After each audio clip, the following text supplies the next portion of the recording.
This is the Thrive Podcast with Shiloh Missionary Baptist Church. And now, Pastor Fred Jeff Smith. Hello. Welcome to the Thrive Podcast with the Shiloh Missionary Baptist Church.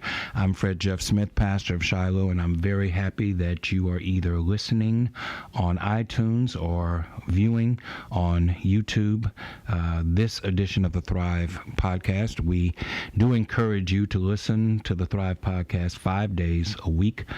We drop a new podcast every single day. Mondays, we have our interviews with individuals. Tuesdays through Friday, we give you excerpts of our Sunday worship experiences and our midweek Bible study experiences. Let us know how we're doing. Drop me a line, fredjeffsmith@cox.net. I would love to hear from you. I want to thank Mr. Jasiri Basel for taking the time to come and share with us today. Mr. Basel is the leader of the Mind Foundation. He is an author. He is a mentor. He is a technologist, and according to his bio, he is a global problem solver. And I jumped on that earlier just as we were getting started to ask him about some of the global problems that we have with our 45th President of the United States. Mr. Basel, thank you for taking the time to come and share with us today. I really appreciate it. So tell us about how you got to be doing what you're doing. Tell us, give us a synopsis of your story. Originally from Baton Rouge, Louisiana. Kind of Yes, grew sir. up here, single parent household, all of that, just that kind of, that stereotypical, this is the story of why, black youth don't make it and the things they kind of struggle with. Started my first company when I was 17 years old. Since then, kind of been in various things, technology-based for the most part. Kind of traveled around the world doing different projects for companies like Microsoft, Samsung, BlackBerry, and just doing things for the community. The last 5-10 years or so of my life, I've been 98% of my time has been focused on solving problems for our community, creating things, helping people, putting things in motion. And that's kind of what brought me back to Baton Rouge a few years ago, is I was doing things from Kenya, Nairobi to different parts of the United States. And there's still a lot of issues in our community that we have here that I felt needed somebody else to kind of jump in and show some ways to do some things differently. Are you working in collaboration with friends who share your interests, or are you having to recruit people to become a part of your group? Well, the reality is you have to constantly be in recruitment, and it's sad in a way that because the problems that we talk about, being the oppression, the systemic things that go on in communities, they face the black community. However, way too many black people don't see that as a problem of theirs collectively. So you're in constant recruitment for people that get it and want to take a stance in it. So not too many, friends in it, because most people, unfortunately, are kind of disconnected, distracted, or that's not really their problem at the time, or you're dealing with too many other problems. So you're in constant recruitment to kind of move things forward. And anybody who's willing to jump in and be a part of the solution, they're welcomed. Does it require a significant amount of financial investment in order for you to be doing the things that you're doing? So the financial investment we have is ridiculous. Most people, they see certain things that we're doing in the community and they're like, wow, that's got to be some money behind that. But that's the tip of the iceberg when you begin to look at the things that we have. Like if you ever kind of go around and you see and you understand what infrastructure costs, what infrastructure is, right, then we're running a full-blown organization. It's 11 different vehicles, 4 different site facilities, various things in the community, and consistently expanding, like weekly and daily. We're doing something to expand infrastructure to help people. We're bringing up a new training facility to train people on woodwork shops, small engine mechanics, welding, various things of that nature, which also includes us building tiny houses, which will launch kind of in June. So, and that's in addition to the youth centers, the acreage of farm that we have to grow produce, the mobile markets that we have that we're bringing the things directly to the community. So when you look at what that looks like, it's a huge investment. Right. But it will be a whole lot easier if more of our people, more of our organizations got involved with it, because we can't keep doing the same things that are very surface level. We have to build that infrastructure in our community that gives us the ability to move without making ask and requests. You mentioned tiny houses. And when you say tiny houses, you're not talking about that stuff I see on TV where these houses are 3 feet by 5 feet. Or not that like tiny. That. Okay. So we're talking. So one of the first models that we'll release here in Baton Rouge is taking shipping containers and modifying those and making them self-contained. In a way that where you're talking, 600, 800 square feet. Yeah. Which is studio apartment in a lot of places to what we're kind of going to it. I've seen that on social media. Usually they take 2 or 3 of these containers and they find a way to meld them together, and they make very beautiful living spaces out of those. And your company is investing in that kind of opportunity. Well, we're not only investing in it, and for us, it's when we look at Baton Rouge right now, the real estate in Baton Rouge is going to some of the highest in the nation. The homeless population is increasing, right? And there's various levels of homelessness in the city, and that's everything from mental illness to, wow, I just lost my job, wrong time, and rent went up. So you have skilled laborers and various people that are homeless as a result of some things that are almost not of their own, doing, right? So we want to help solve that problem. We can't solve all of the layers to it, but we want to start very strategically in providing housing to homeless in that way to go along with a lot of other things that we're doing in the community. So what that looks like and the value of the way that we're doing it, not only are we, kind of investing in it, we've invested into the infrastructure to build and the training to get people involved with it. So right now, one of the biggest things we talk about our youth, right? We talk about things occurring with our youth.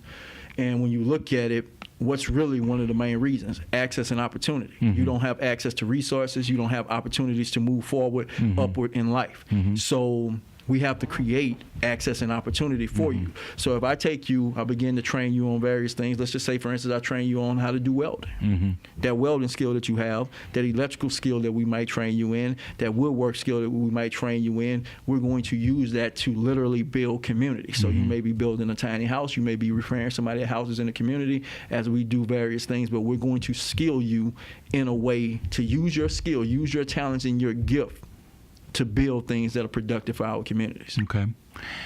So the investment is in the people as well, but the infrastructure necessary to do so.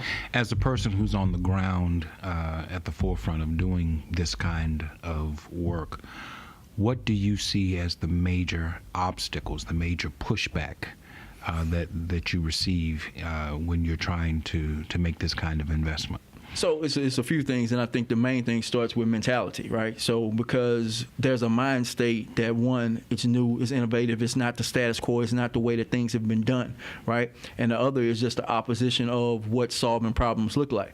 Most things that occur that have been going on in our communities for 100, 200 years, 300 years don't occur because there's no solution to them. They just occur because there's more profit in continuing the problem to go on and to treat the symptoms. So, of course, you're going to face resistance from those people that benefit from it, those people that have been long-standing. But another part of that is just the simple fact that a lot of people are, excuse the term, brainwashed in a way to think that, well, if this was a solution, wouldn't our leadership be offering this? Wouldn't they have offered that to us before? So they're trained to follow what they don't even realize. And when you look at a lot of leadership, and not talking about anybody in particular, but it's kind of like when you want to learn from somebody, it's better to learn from somebody who does stuff than people that talk about doing stuff, right? And in a lot of cases, a lot of the people that we're following as leaders don't have the background with building things. They don't have the background for business, for entrepreneurship, and for innovation. And that, whatever political aspects or whatever they may come from, that's fine. But we have to choose leadership that can give us models that are going to serve our people. And that's one of the things, but people are conditioned to believe if that person has been appointed, then they probably have our best interest in mind. So it's just a mind state of getting people also to step up and be a part of the solution. We're so used to being handed things to a degree, that we're not fully invested in taking action, putting resources behind things that are going to benefit our future. And that's everything kind of is in that ball, because if we can solve those problems, right? If most of the people, let's just say your congregation, if 80% of your congregation said, I want to be a part of the solution. Right. Let's just even things in the church. Hey, we got a problem, the roof is falling in. 80% of the people said, I want to be a part of solving this. Then it's not really a problem anymore because you can solve it very simply, right? And I think that's what we're facing. Most people are kind of sitting on the sidelines and they're not proactive about it, even though they know it affects their kids, it affects their livelihood, it affects the conditions of their community. But they're waiting on somebody else to solve it, and nobody's coming to save us. So you, in order to do this, I just want to stay with the housing piece for a second because I find that interesting. Even if you get the shipping containers in mass that you can utilize in order to provide these shelters, these containers have to sit on land somewhere. So that involves the acquisition of parcels of land. Yes. And then you have to deal with zoning issues. And I can start to see some problems that arise when you have to go before the Metro Council of East Baton Rouge Parish and say that we want to take 20 acres of land and we want to put 100 shipping containers on these 20 acres of land and provide housing for the underserved population of our community. So, knowing that you have probably thought that through, how do you respond to the pushback that would come from a legislative body like the Metro Council? Well, part of that is dividing that problem even simpler, right? As you drive here to come to service, in this immediate area, how many parcels of land do you see that are blighted that people are complaining about? Right. You see a nice bit of them, right? Yeah. So, and there's a process of adjudication that can take 3 years in order to clear that land. And this goes back to autonomous infrastructure. Right now, I can make a phone call to one of our facilities and say, pull an 18-wheeler, grab the forklifts, put it on a truck. Let's move it. If it takes y'all 3 years, y'all not concerned about their property, then we're just kind of, to a degree, we're very strategic, we're very business innovative, everything else applied by the law. But if this property is not being used, we're going to clear that land, we're going to make use of it until you tell us we can't. And we have the autonomy to be able to move it at will. So if you say, okay, well, we need to have this moved by tomorrow, then maybe we'll move it to the lot next door. But those are the things that we have to do to a great degree to force, and I use the term force lightly, in a way to see that these things are going to happen, and those bodies that you talk about need to adjust to it if they're really talking about solving the problem, or else it's bringing or putting a magnifying glass on the fact that you don't really want to solve these problems. Right. You just want to push back on us. I'll move the problem down the street to where it's no longer my problem. Right. Yeah. So we just have to be very strategic about it and do those things that are going to help people in the time beings that we can, while we work out the red tape and the paperwork as it relates to that. And that's kind of our approach to it. We're just going to utilize blighted lots, blighted things, as we buy and acquire more things. Well, okay. Again, let's stay with that. Okay. Because with regard to blighted property, just in the circumference of this church by a couple of blocks, you're going to have 10 to 15 blighted houses, shotgun houses primarily, that sit on that property that nobody's doing anything with. They're boarded up. Some of them are being used for less than legitimate reasons, drugs, prostitution, what have you. So in addition to welding these storage containers together, does your plan call for utilization of these shotgun houses, putting them back into serviceable use? Yeah. So either that or you demo, and based on the condition of them, you can either demo or you put them back in serviceable use. But the overall aspect is taking back the communities, right? So of course, working with organizations, churches, things of that nature. If the congregations in those places get involved with the process, then this is easy. This is literally easy, because from a systematic standpoint and from a technical standpoint, we have a lot of these things already figured out. The challenges becomes in manpower and resources. But with enough people, resources are there, manpower is there. We have enough of that. So what we're talking about isn't that hard. So give me your point of view. I used to serve on the Habitat for Humanity board, served for 3 years on the Habitat for Humanity board. One of the frustrating things for me on the Habitat board was not the desire of those people to provide suitable housing for people who did not have housing, which I thought was laudable and commendable. Right. But the fact that those who were interested in providing the housing were 75 to 80% white folk. And those that were in need of the housing were 85 to 90% black folk. Right. And it just seemed like there should be more balance where that's concerned. If these people who are primarily Caucasian, who have their homes and really have no need to engage in this from any personal, these are not people who are getting rich off of doing this, but because they feel a certain Christian call, because Habitat for Humanity basically it started as a Christian housing unit that Jimmy Carter gave voice to, and that's how it evolved into what it is now. Why is it that it's 75 to 80% white folk who are doing the sponsorship for 85 to 90% black folk? Why aren't black people more involved in things like Habitat for Humanity? And I'm asking you that question not because I want you to respond for all of these people, but you're dealing with people and you're talking to me about housing, and I'm just curious as to what you see as a problem with more people getting involved in providing housing for themselves. Right. So nobody's asking them to provide housing for somebody else. Provide a house for yourself. Right. So I think, again, that goes back to the first question. You asked what are the things that you face? What are the challenges that you face? And that goes to mind state, right? Because you've been trained to not. Remember, one of the main things that I'm saying, if you refuse to jump in and be a part of the solution that's going to better your life. You've been conditioned in that way to a degree, right? And also, it's the distraction method, right? So if you're distracted, because we all have the same amount of time in a day, based on what your skill set is, different people value those things differently. Right. It's what we call opportunity cost. If you're dealing with a problem that to me or you is insignificant, but to them it's their whole world, then it's hard to see past. If you're dealing with a problem right now that if you don't work it out in this hour, you can't see tomorrow, you can't see that next week.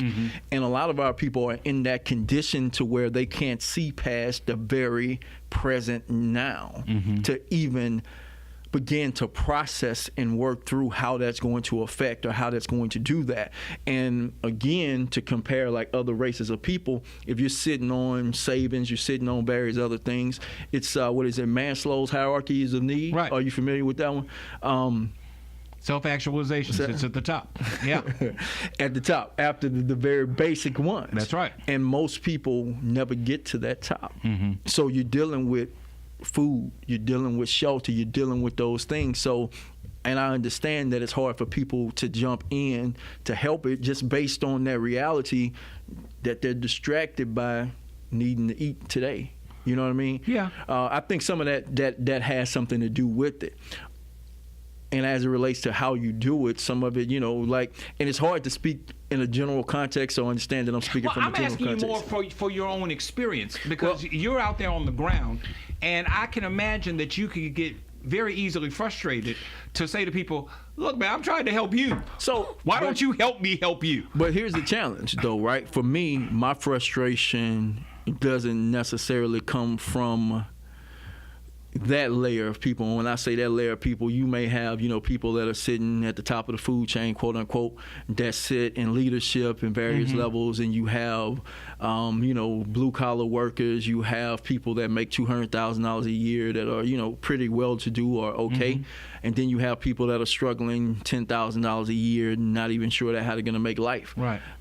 The frustration is not so much with them. The frustration is with the middle class and those people that can help, because with an expectation, if you don't have the knowledge, right, you've never been introduced to the knowledge, you've never been given an opportunity to, you don't have any flexibility in time, you don't have any flexibility in resources, my expectation of you cannot be that great, right? I can expect you to learn, I can expect you to take some steps forward, potentially, right? But to those people that have greater latitude, those should be the ones helping to create something for those people to give them more latitude. My personal frustrations normally come with those people because even though they know and they have some ability to help, they don't.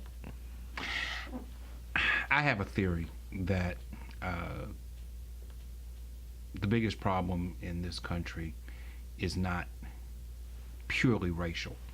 It's a racial economic mix. Social economics. That when African American people achieve a certain degree of economic security and status, they tend to pull away from the masses of African American people who have not achieved that same level of security and status.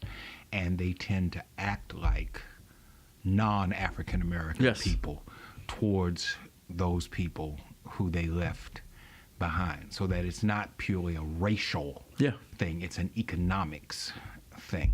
And that's what I hear you saying. That's the description that I hear you giving. And it takes a catastrophic event for these African American people to realize that in the eyes of their Caucasian counterparts, they're still African American. I don't care how much money you got, you're still African American. And one such incident is what happened with Alton Sterling in July of 2016. And people were made aware of the fact that you're still black. Right. You know, and so talk about that. Talk about your I'm not going to use the word frustration, your feelings about the economic stratification that exists within the African American community. What you're saying is particularly like on point as relates to it. And it's not even so much only, or I can't say it's not so much only economics, it's just that overall context of what it is and what they define success is, right? Mm-hmm. Because in a lot of cases, some of these people don't even have the money.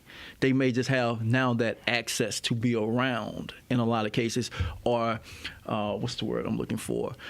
Not even influence, it's just weird, the association now. So now you're associated, so you disassociate with that there. And that's largely one of the biggest problems. It's a gatekeeper's kind of scenario. It's no different than slave master doesn't always whip the chain. You got to put somebody in between. When you look at corporate America, like if you look at most corporate American stores, we look at retail.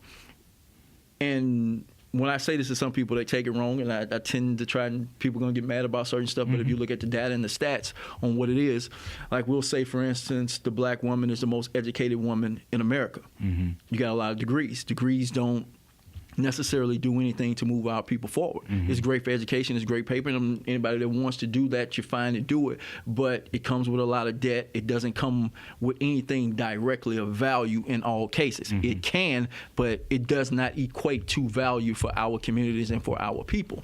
Now, when you look at, and when you tie this back to business, like to the greater corporate structure, when you go to most stores, when you look at middle management, who do we have there, right? Now, you and I both know psychological on if you're doing an interview with somebody, you want to pick a very particular person. And it's not to say whether this characteristic is good or this characteristic is bad. But if you're picking somebody to run finance, you want somebody extremely meticulous. You want somebody, but if you're picking your choir director, that those characteristics that you need for those roles vary. They're not going to be the same. I agree with that. But when you look at the roles that are middle management in certain aspects, is usually a black woman running those things and whipping the chain on everybody else. But it's a particular mind state that's good to put in place, and it goes to that separating factor that you're talking about, that you're beneath me and I have to handle you a certain way. And that's kind of across the board.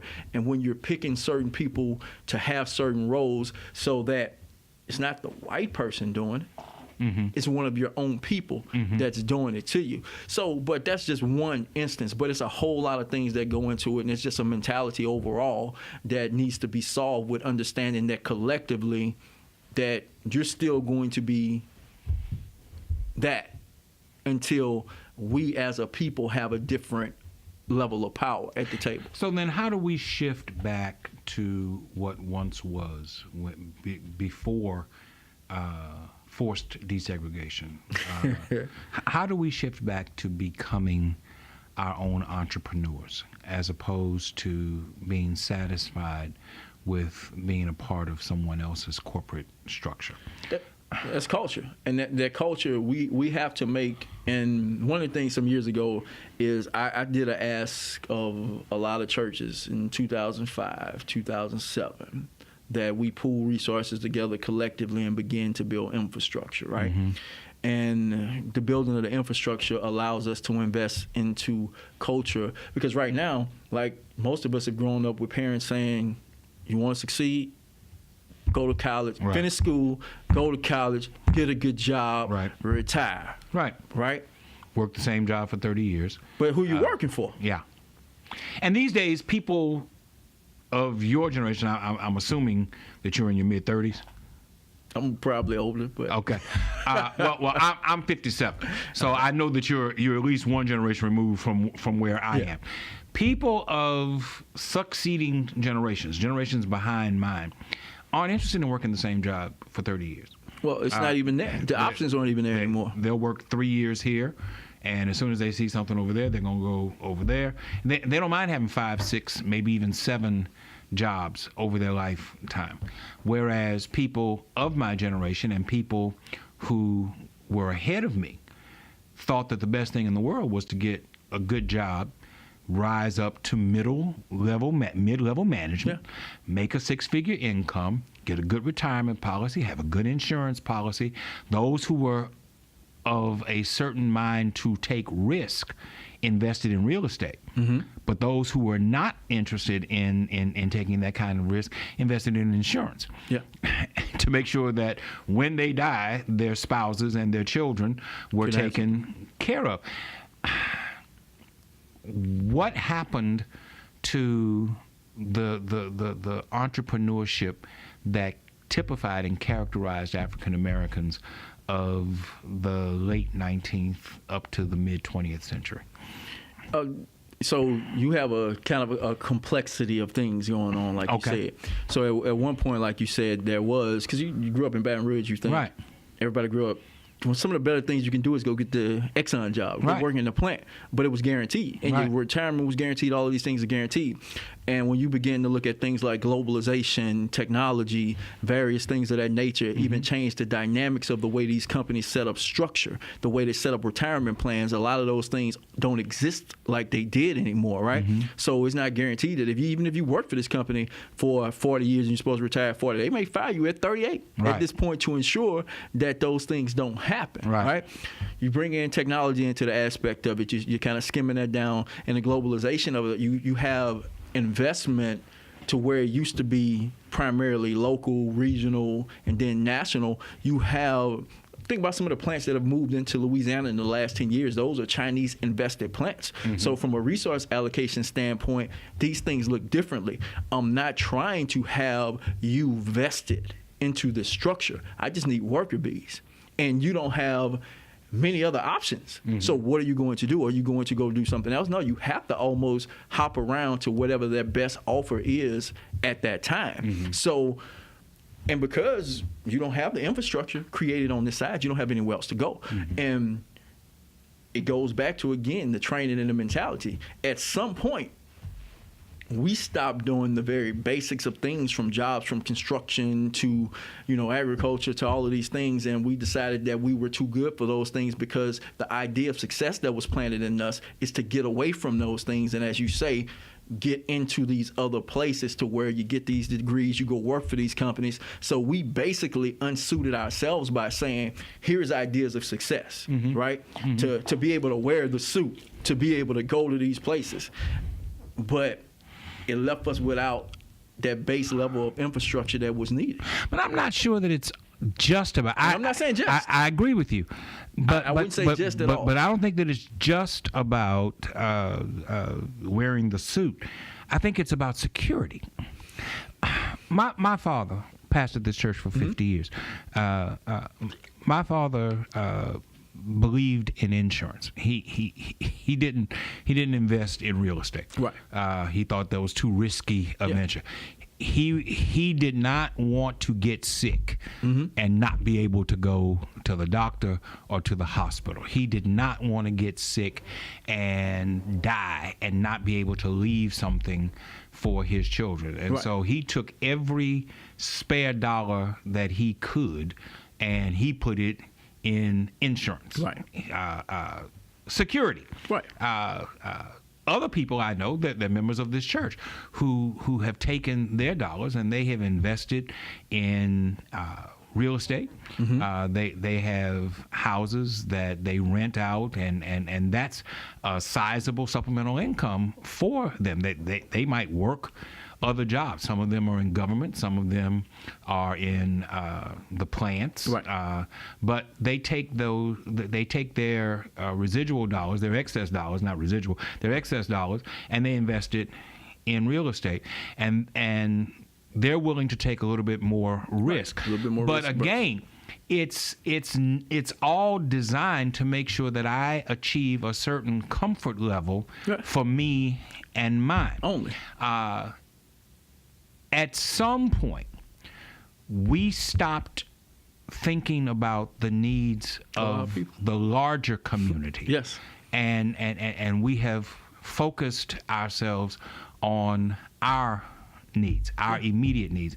And we have rationalized by saying, well, I care about them, I'm concerned about them, but I got to take care of me and mine. Yeah. And they have to take care of theirs the best way that they can. Yeah. And, some of the attitude of a lot of people, and I was actually having a conversation with a guy yesterday, day before yesterday, and it's always crazy when people approach me like this. They're like, well, they'll say, well, look at me, and talking about themselves. I made it. And they say, look at you. You made it too. So why can't they do the same thing?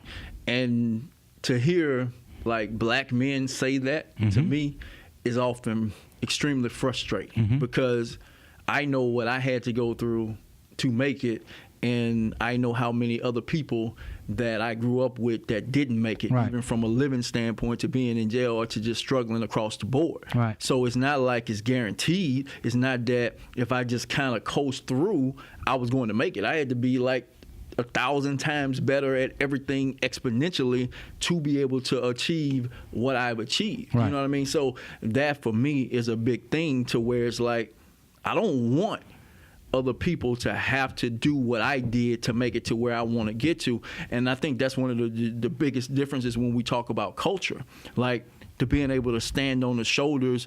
In a lot of cases, when we start the game, we don't know whether we're playing basketball, track. Not only are we behind, but we don't even know what sport we're in because nobody before us, for the most part. And there are some families and some people that have put, things in place to allow their children, their family members, or other people a seat at the table or some ahead in the game. We're not very intentional about that at all, and that goes back again to culture, right? And it's funny because all of these things are kind of interconnected. When you begin to look at BET, Essence, various things of that nature, even look at the churches, right? Culturally, what are we implanting into our people, into their being to say this is what success is, this is what this looks like, and this is how we achieve it?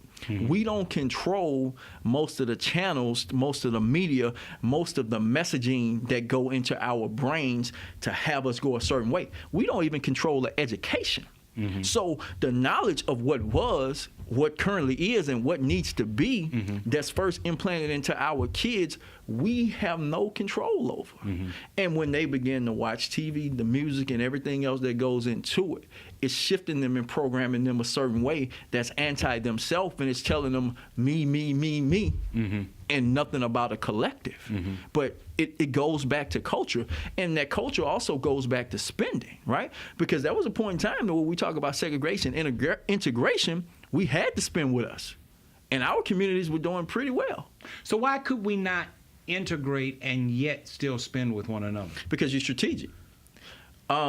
Just think about it. Strategically, I want your best and your brightest. I want to give you integration, but it has to benefit me.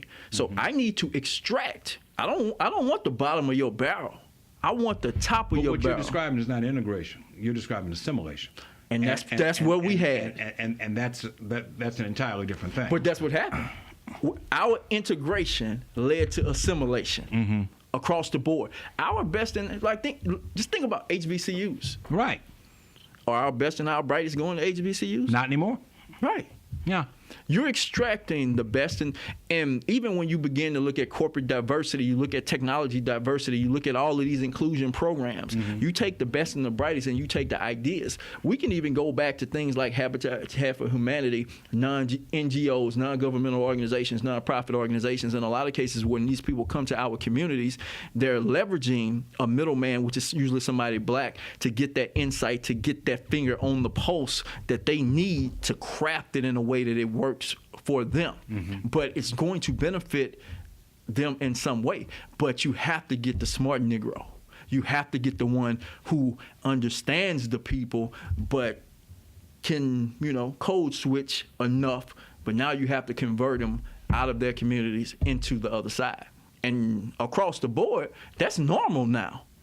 To talk what we're talking right now with most black people, especially in a place like Baton Rouge, then you're pretty much ostracized. Like, it's against the game because we shouldn't even be having these conversations. We shouldn't be talking about black and white and what's going on and that level and the fact that black people should be concerned about other black people. That's a faux pas. Keep going. No, this is just the reality of where we are, and that has become the norm. But somewhere along the line, some people let it become the norm, and you can't fault the quote-unquote, as we say, opposition for that. We have to fault our own communities, our own leaders, our own churches, our own whatever that is, because you had to see it coming. And something could have been done. Not necessarily. I agree with you that blame can be laid at certain entities' feet, including the church. The part that I disagree with is the idea that we saw it coming, because I don't think everybody saw it coming. No, but I'm saying, like, it didn't happen overnight. No, it didn't happen overnight. But if you talk to older people, if you talk to the few that are left, the patriarchs and matriarchs of the civil rights movement, who fought for integration, who fought to overcome separate but equal, who cheered Brown versus Board of Education and the Civil Rights Act of 64 and the Voting Rights Act of 65. They cheered those things. When you talk to them, if you get them in a moment of honesty, they will say that one of their disappointments is that integration has contributed so much to the demise of the African American community. And on that basis, I respond saying they didn't all see it coming, because I think if they had seen it coming, they would have tried to devise a method by which to avoid it. Right. And so, like, when you think about, even in the terms of Martin and Malcolm, right? Malcolm was saying, hey, this is bad. Martin was saying, but even and there's another conversation I had with someone just yesterday, day before yesterday. As you look the last 6 months to a year of King's life, after he and Martin met, and Malcolm met, and everybody was kind of together and hanging out, the context of and the content of what he was speaking changed. It went to economics. It went to, reparations. It went to us building our own communities and things. And we've led our people into a burning house. I think I've basically taken the wrong route. Even those things were understood, and at that point he had to be eliminated, right? But even beyond that, to where integration took place, and some people didn't see it, they were just under the gas again, kind of going back to what we immediately said. If the people see a leader and the leader has a plan for them, the people aren't thinking. They're thinking, well, if King said this is good, then it must be good. No different than today. Most people aren't really even questioning the logic or the alignment behind what a lot of people are saying or doing. They're just following. But once it happened, right, there had to be locally, collectively, here's how we need to transition out of this, or here's how we need to hold this. Like, even when we think about, we can talk about real estate, we can talk about those type of things as it relates to business ownership, but what about consumables, right? Things that we're spending dollars on a regular basis, we're not controlling those things. We spend, last stat I have from what we do is $1.7 trillion is spent by African Americans, and only 2% of that contributes to our communities or to black businesses, if that, at a high level. You know what I mean? So in looking at that, we spend dollars. There's a lot of investment into the churches, right? So the churches have a big thing in that. But what if, just even if we looked at it from a logical financial perspective, what if the churches were telling our people, hey, we need to be intentional about investing in these things. We need to put more of those in our communities. I haven't seen a lot of that done. And I'm just saying that as an example, as an illustration to once we knew that it was off track, there is not a huge culture of organizations and leadership saying, this is how we rebuild. We've gone off course some. Let's course correct. Let's begin building things in our community. Let's make certain that our people are putting back into it. And you can go into stuff like simple as, a lot of people don't like Farrakhan. Some people are kind of anti-Farrakhan for whatever reason. But structurally, he's attempted to do certain things, from thousands and thousands of acres of farms and distribution to be able to feed people, to have those things go down. Now, collectively, we look at the Christian church in America, it's the biggest distribution network that could exist among black people. But we haven't been very intentional about, why don't we have a bank?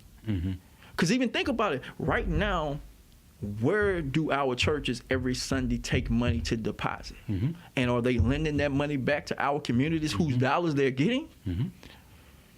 It doesn't take rocket science to say, right now, if we picked up the phone and called every pastor that you wanted to, we could have a bank in process and done by this time next year, investing in our communities. Those are the solutions to a lot of the things, and then we lend to our people that are vested in our community. We could own Baton Rouge. To own Baton Rouge, we could literally say to National Baptist Convention of America and a few other churches, and we could have enough resources going to get a bank started. We could have enough money to start a bank off of you making enough phone calls, right? And we could actually have the bank going, and you can lend, up to 90% of what you got on 10%. We could pretty much have a budget. I ain't saying pretty much. We could have a guaranteed budget bigger than the city. Do you understand the power that is? Yeah, I dispute the numbers, but I applaud the. Why the numbers? Why do you dispute? Because churches don't have as much money as you give them credit for having. How much? Most churches subsist on Sunday offers. I have friends of mine who pastor in areas of the country where it snows. Right. I have a friend of mine who pastors in Kansas City, Missouri. When they have a snow day, like they're predicting to have on Sunday, right, and they have to not have worship, well, that's a major hit. Yeah. To that congregation, because most African American congregations, even large African American congregations, live from week to week. Right. We can't make it very far without Sunday contributions. If this church had to go 2 weeks, a month without Sunday contributions, we'd be in bad shape. Okay. So I dispute the numbers that you're using. But hold on. But the thinking behind what you're saying, let me throw the numbers. I think is certainly something that can be approached. And in fact, I said to my congregation last month, came back from the midwinter board meeting of the National Baptist Convention USA Incorporated. We're in the process of forming our own credit union, a National Baptist credit union. Now, why did it take till 2019 to do that? Well, there are various reasons that can be given for that. But we are in the process of doing the very thing that you are describing. And those are things that we need to connect the dots on, and I'd be interested to talk to you about that. But even the numbers, like when you look at the numbers, like do a little research, and we'll have a conversation about that, about what those numbers look like. But even to go into what 2 weeks look like, right? Imagine, because you're saying over here we can only go 2 weeks, but what if those weren't the only streams? What if we own the grocery store around the corner? Yeah. What if we own the farm? What if we had the technological plant? I certainly agree with that. Right? Yeah. Then it's not so much of a burden on the congregation. Right. But you're also to a large degree, able to employ the congregation, which also changes the dynamics. Well, now you're describing Shiloh. Shiloh employs 60 plus people here, okay? I stand on the fact, and I'm not saying this as a brag because it ain't got nothing to do with me. It's what Charles Smith and the members of this church did, and I am enjoying the fruit of their labor. So please don't take this as me bragging about anything that I've done. No.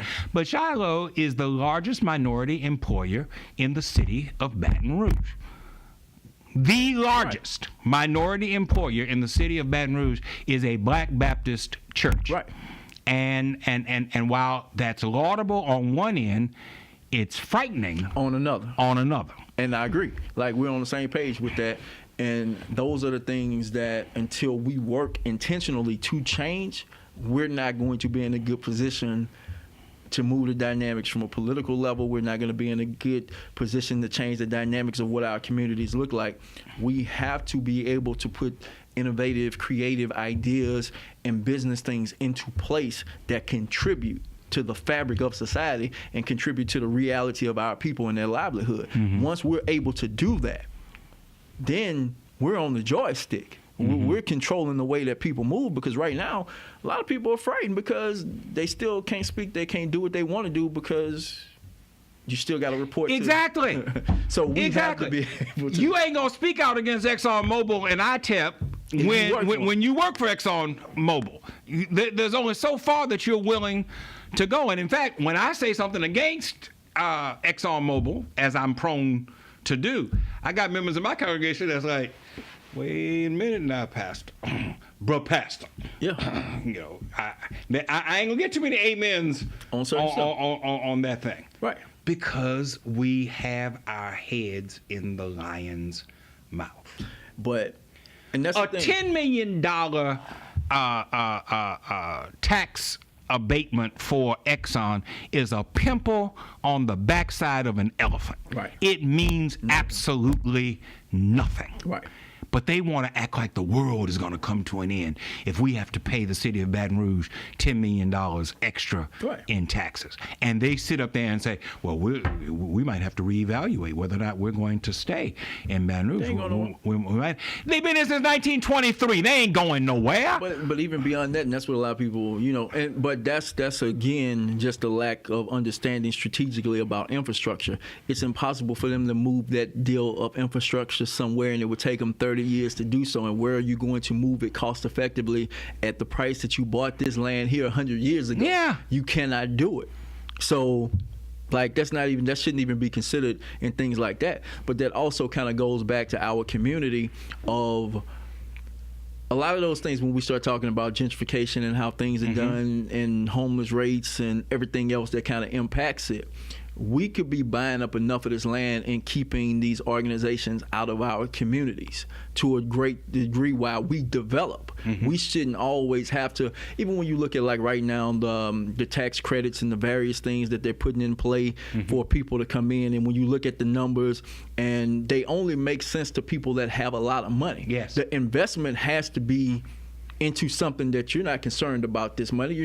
It's not like you can take $2,000. If you're getting 1% off for $2,000 in 5 years, what is that? Like $10? And if you who in our community sees that as a good deal? So what happens is you're looking at investment from outside entities to come in and gentrify our communities, thus leaving us from nothing, but it's being pushed grandiose by people that look like us from government agencies, state agencies, and other nonprofit organizations, and even some of the churches. But it's going to do nothing for our communities, and all of that kind of sits in that same puddle of investment that they're telling us we need investment in our communities.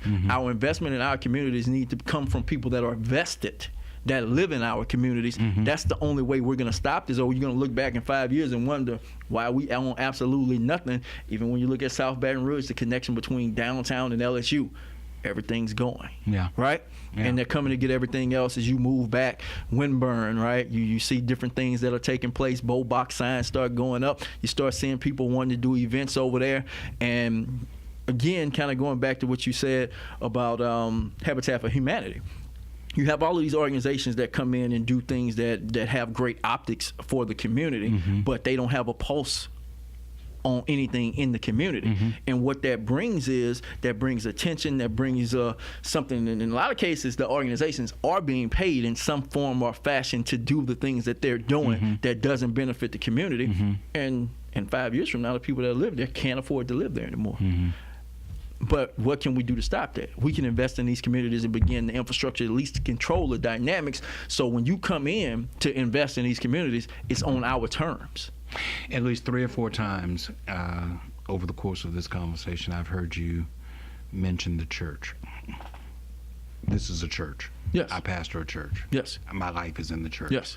And as I said before we started taping, I do these podcasts because I am genuinely searching, trying to learn how my church and then the church, 2 different things. Yeah. My church and then the church can better serve its community.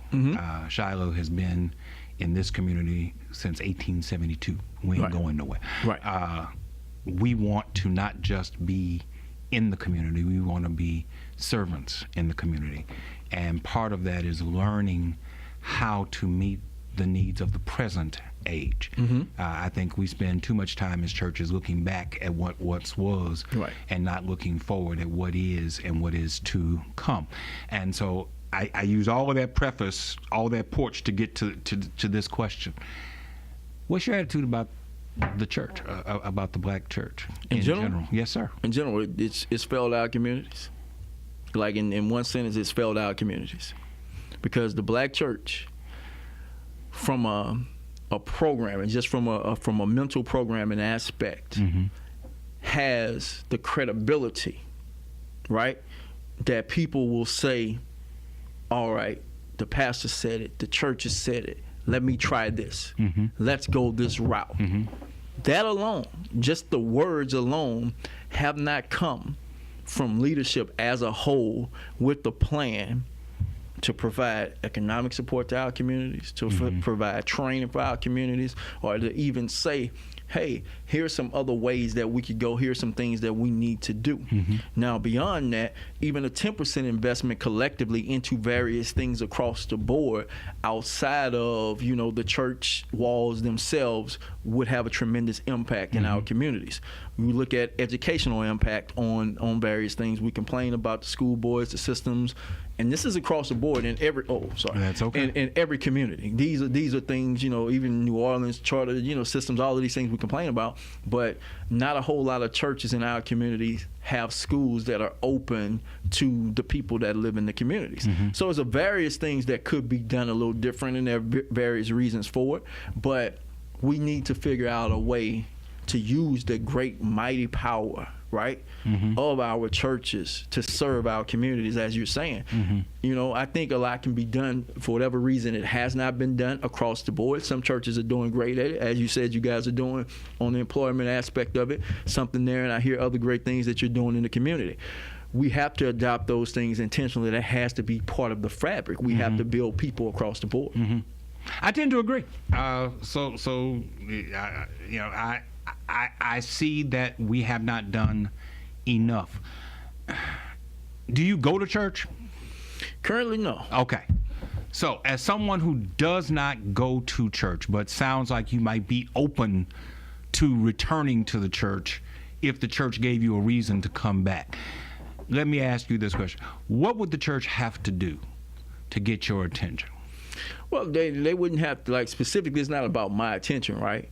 At the end of the day, across the board, houses of worship, whatever that is, whatever that looks like, whether you're Muslim, whether you're Christian, whatever that is, for me, it's about serving the good of the people and the oppressed people. So I'm asking you, as someone who is looking critically at the inaction of the church within our communities and says that he does not currently attend a church, I'm asking you, what is it that you would like to see going on in the church that might cause you to take a second look at the church? I can't say, and that's what I'm saying, so there's a difference. So for instance, about 2 weeks ago, I still speak at churches sometimes. They have men's conferences and stuff like Pastor Smith just did a men's conference about 2 weeks ago in Baker. I spoke at that. I go to different churches still and do different things, right?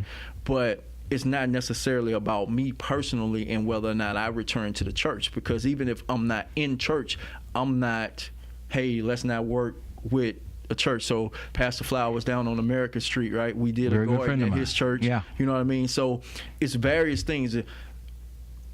What has to happen in our community has to go beyond politics and religion.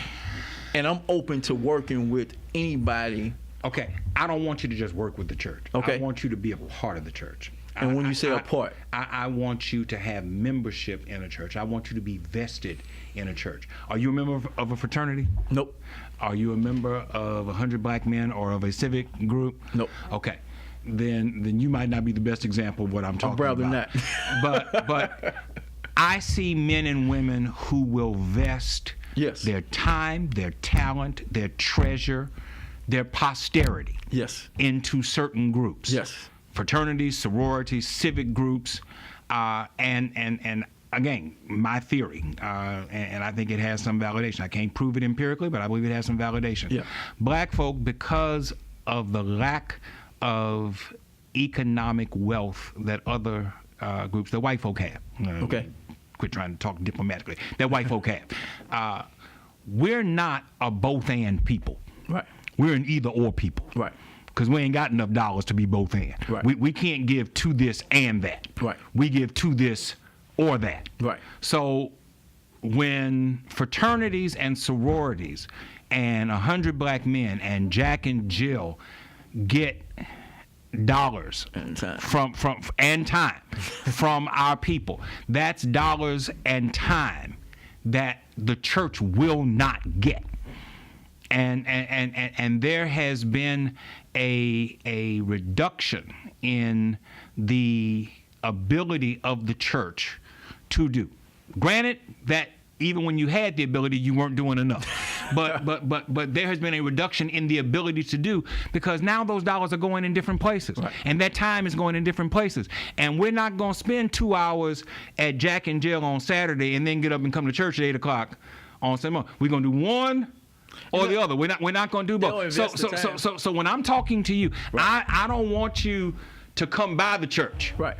I want you to be a part of the church. And I'm asking you, what is it that the church would have to do to get you to be invested in the church? So for me, here's the thing, and you kind of explained it exactly, that either or kind of perspective and the segmentation that we have in our communities, right? Mm-hmm. So it's kind of like, if you get pulled over, they ain't asking whether you Christian, they ain't asking whether you Muslim, they ain't asking whether you gay, they ain't asking those things, they ain't asking if you go to that church, if you're a member of that fraternity or fraternity or however that goes. It's your blackness. Mm-hmm. My concern is with our people investing into the future of the black community, mm-hmm, not in church, not in the fraternity or sororities, not in those things. We're saying the exact same thing. Mm-hmm. For me, it's if we invest into the future of our blackness, mm-hmm, and those things that are going to provide us with equality, right? Mm-hmm. That's going to provide us with a future for our kids and all of those various things. I think that's the thing that allows us to all benefit from that investment in time, from that investment in resources, right? Mm-hmm. Because across the board, we all gonna still be black, mm-hmm, right?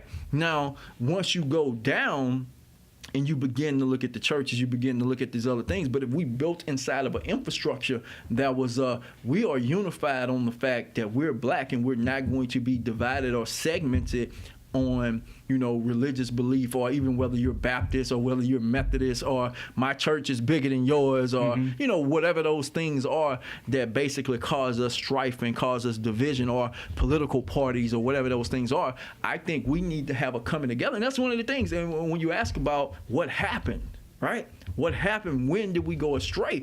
We got too much segmentation.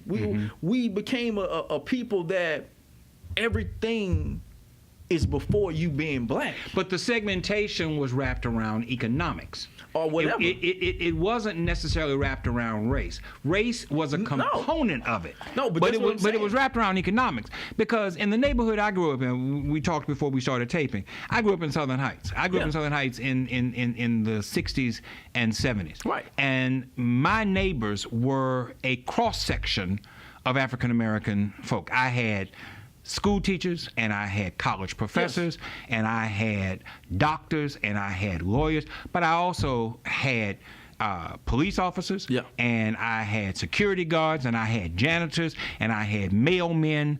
These were all my neighbors. Right. And everybody lived in the same neighborhood, and all the kids played together. We ain't have no park. We played in the street, or we played in somebody's front yard, because that's all we had to play in. But with desegregation, with integration, the doctor who had more money could move out.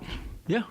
And the lawyer who had more money could move out. And over the span of about 10 years, these people moved to other parts of the city. And it wasn't on the basis of being black.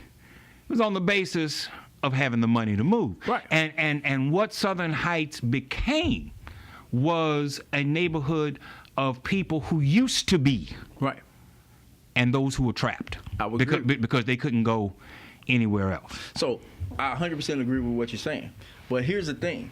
Strategic. You've read The Art of War before, right? Yes. So how do you diminish your opponent's resources? You divide it, right?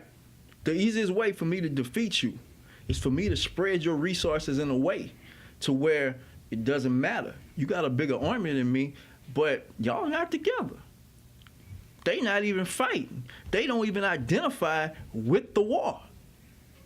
Strategically, regardless of the guise that you're doing under. And that's like the craziest thing. Most of our people walk around looking at what is, but can't identify what it really is. It doesn't matter. If I distract you or if I defeat you, like I could beat you one-on-one, or I could distract you to where you don't show up to the fight.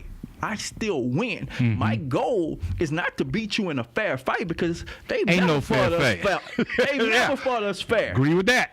So strategically, and part of the thing is crazy is, and you know this just as well as I know, because you got to sit in board meetings, you got to sit in things like that. I got to leave this room, and I got to let you make the decision to go against yourself. Or to give me what I want, you have to make that decision. It has to come out of your mouth. How do I strategically do that? Or am I making sense? Or yes, you're making sense. Or they don't invite you into the room until the decision has already been made. And you think, and they want you to rubber stamp what they've already decided to do. Here are your two options. Yeah. And both of them are in my best interest. Yeah.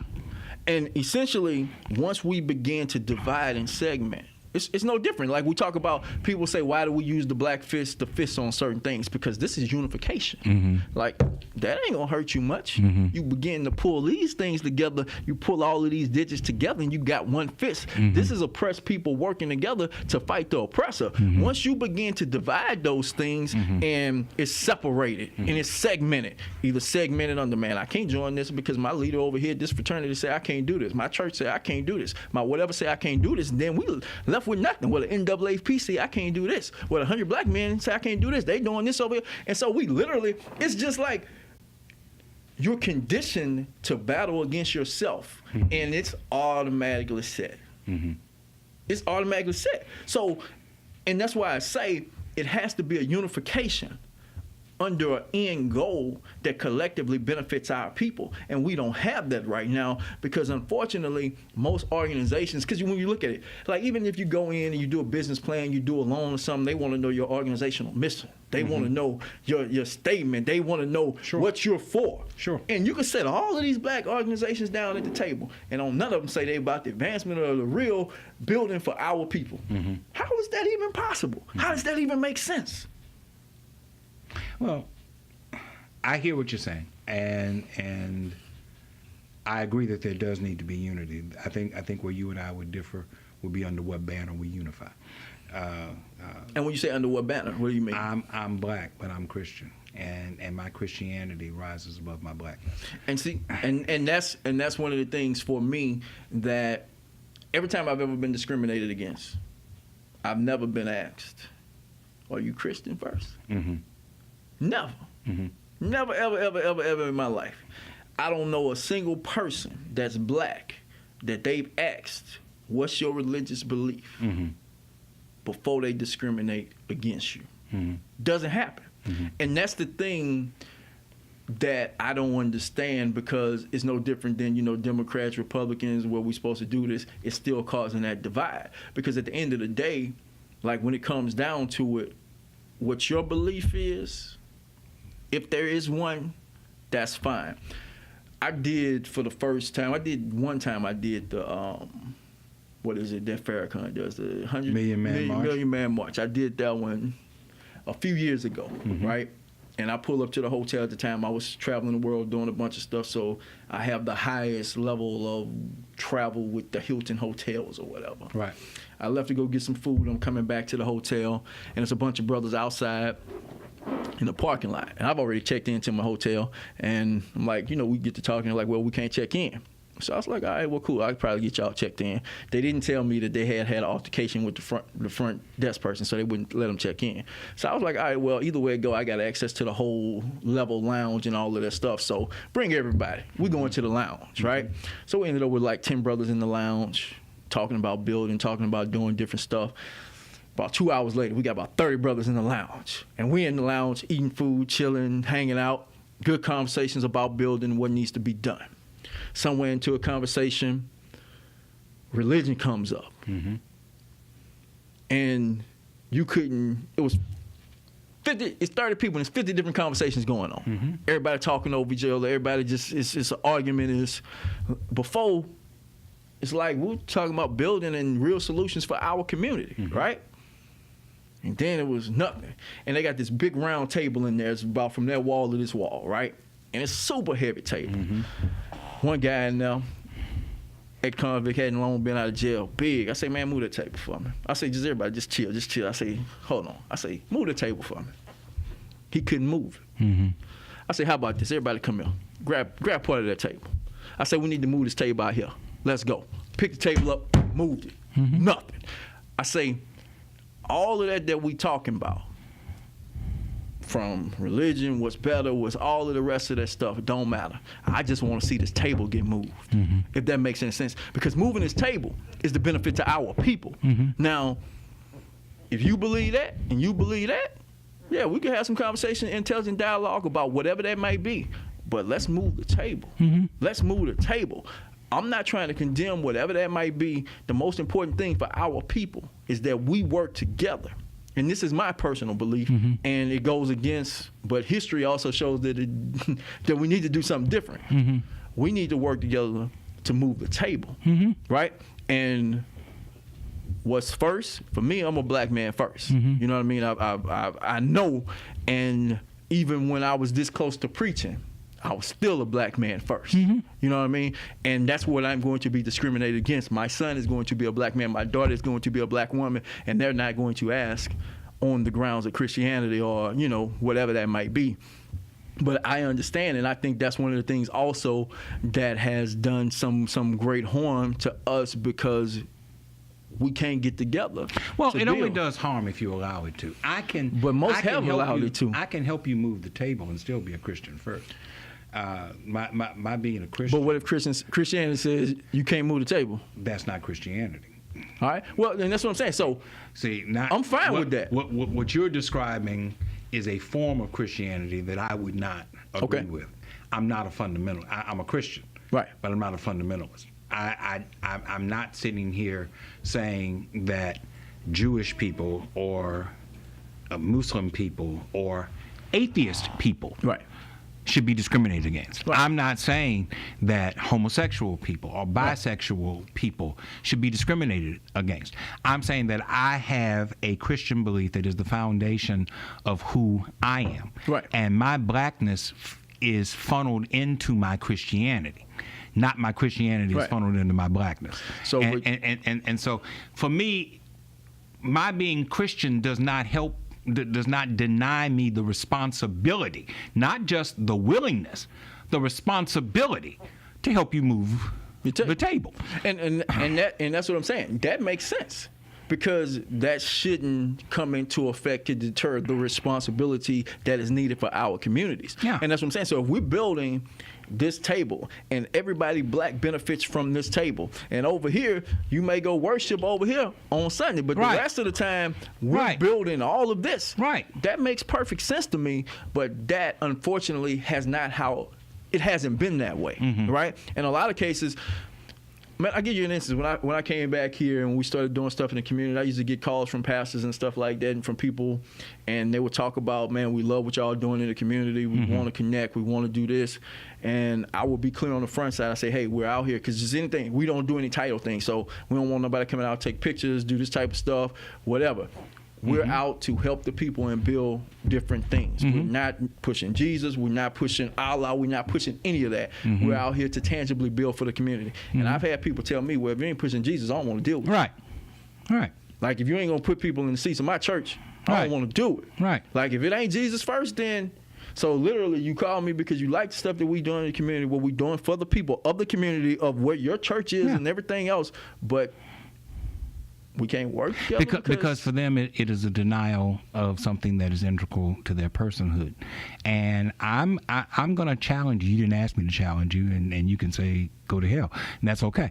But I'm going to challenge you to seek methods, because you're obviously a gifted, talented, intelligent person.